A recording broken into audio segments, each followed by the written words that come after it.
Today guys, I'm going to be delving into what is an extremely interesting subject and that nobody else here on YouTube is willing to talk about. And that is just how bloody long does it take for a normal person to learn Chinese? And plot spoiler, for those of you that can't be bothered to watch till the end of the video, it doesn't take 7 days, 24 hours, 30 minutes, and it definitely doesn't take less than a nanosecond. Okay, so that last one I made up, but you get the point. Something I reflect on a lot is how often people tend to have a warped view of how long it takes to learn Chinese fluently. In truth, it's not really difficult to think in this way when you see snappily titled YouTube videos such as How I Learned to Speak Any Language in 24 Hours, or engagingly named language learning services such as The Mandarin Blueprint. It gives people a sense that becoming fluent is easy, that you're going to be able to do it in a short amount of time, and that you're going to be able to do it in a smooth and routine manner. Well, I am sorry to tell you, but it absolutely cannot be done in any of those ways. But fear not, in today's video, I'm going to give you the content that I feel is desperately needed, which is a normal person's guide to how long it takes to learn Chinese. Before we do start though, I just want to put some positivity out there.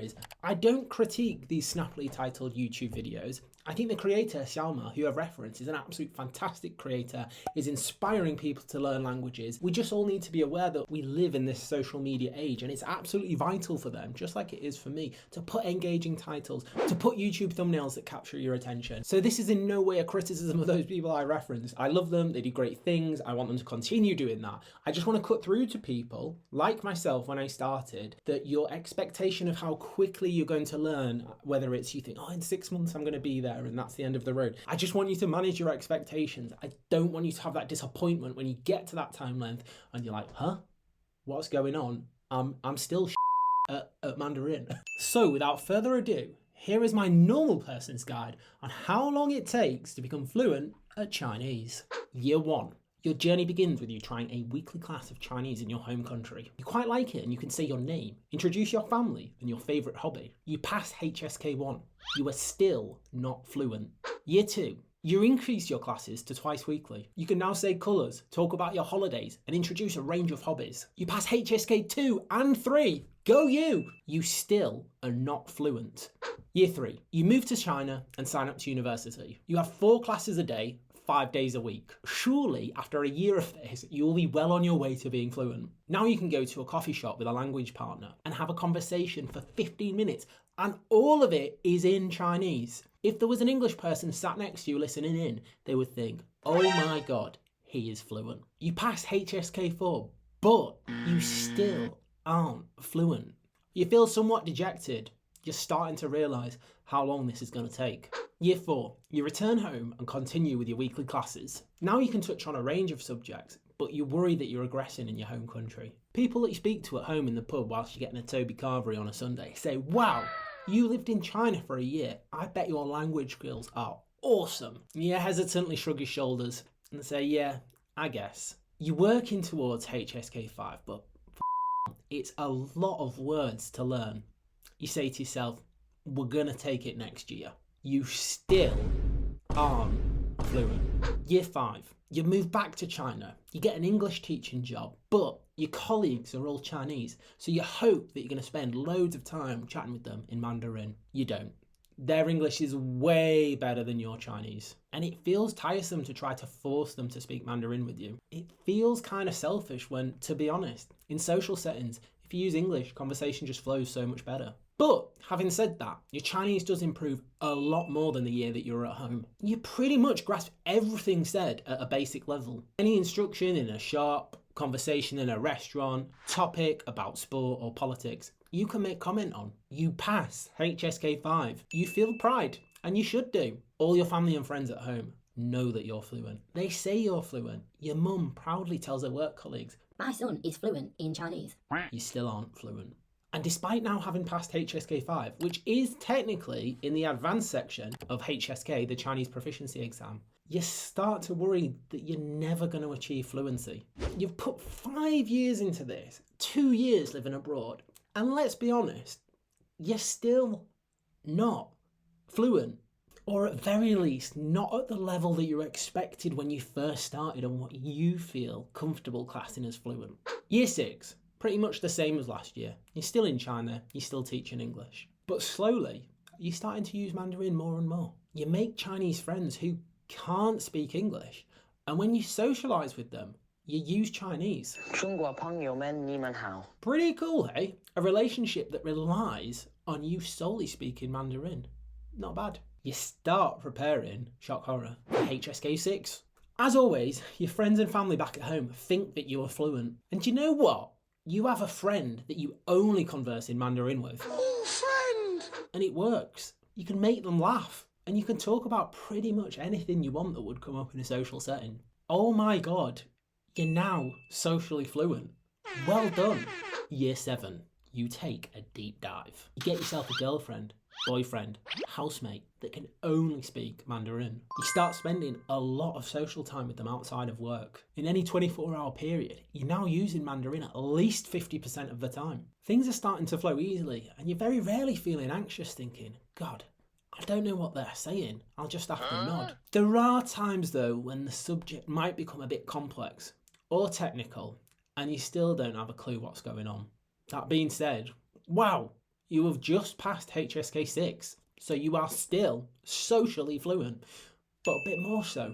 Year 8, you start a job in a Mandarin-only environment, and all of your colleagues are Chinese. You recognise that whereas before, most Chinese people that you met had better English than yourself, so the conversation naturally would revert to English. This has now been reversed. Your Chinese is better than most people. So naturally when you meet people, the socially easy, comfortable and convenient thing to do is to use Mandarin. You spend absolutely loads of time learning vocab related to your job. And when you're at work, you can express anything that you want into. You feel amazing. And so you should.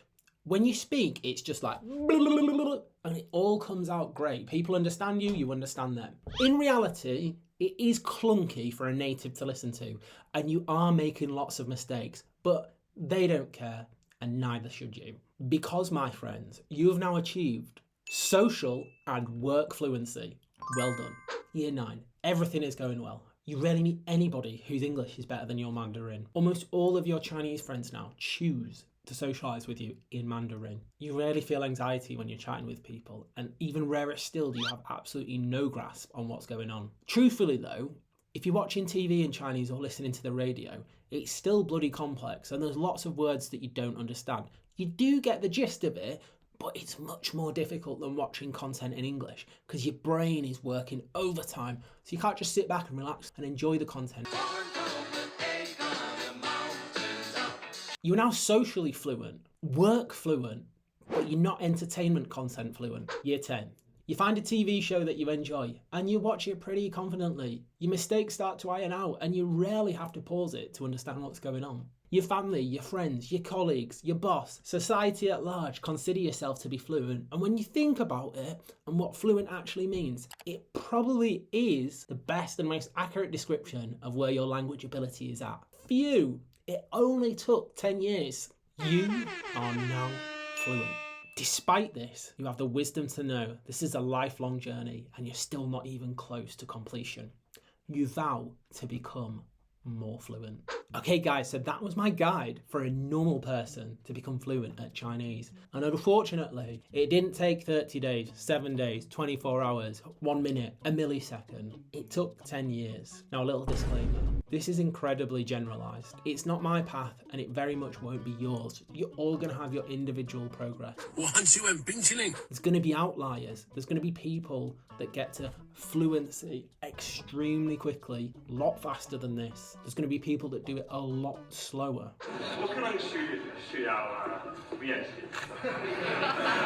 However, I do think this is really important as a guide to understand that this is a realistic aim for most people if they want to become socially, work or entertainment content fluent. The truth is that you are probably looking at least 10 years of constant study, exposure and use of Mandarin. And let me be clear, the person in the example is incredibly dedicated. They went to Chinese university for a bit, they lived in China, they got a Chinese girlfriend, boyfriend, housemate, and eventually they worked in a Chinese work environment. This person has had absolutely loads of kind and supportive Chinese friends, colleagues and teachers. They've received small grants and scholarships. They've been able to afford tuition. They've received loads of support from Chinese society at wide. The amount of times I've heard, Wow, your Chinese is amazing. is immeasurable. And they've had the life and financial circumstances to give them the freedom to put all of this energy into studying. This isn't 10 years of once a week, 1 hour classes back in their home country. So final thoughts, I do just want to say the title of this video is intentionally misleading. There is no guide to becoming fluent in Chinese for a normal person. Fluent is such a varied, changing and ambiguous word that it would be impossible to put an actual guide on how long it takes. We've all got our own interpretations of what being fluent means. It's incredibly amorphous. There are no fixed levels of fluency. There is no socially fluent, work fluent, entertainment content fluent, etc. It's not like an achievement you get on a video game that you either have or you don't have. But the aim of this video is hoping that people aren't too hard on themselves when they're thinking about, am I fluent yet? And just to realise progress takes loads of time, that this is a journey where you can relax and enjoy it. And you don't constantly need to think about, am I fluent yet?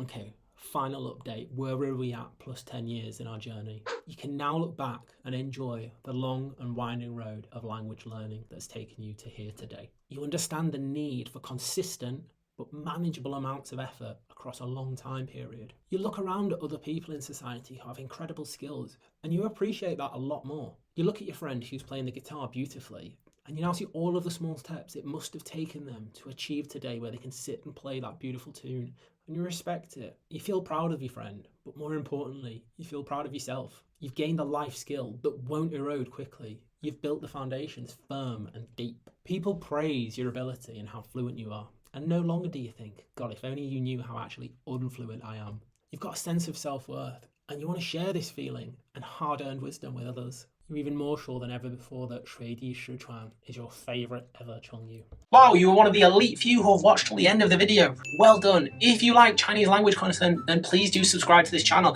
and give me a like. And by the way, question for you. How long do you think it takes to become fluent at Chinese? Leave your answers in the comment. And finally, if you can and if you love this type of content, I do have a Patreon where you can go and support me. For the time being, enjoy your day and please come back for more. See you next time.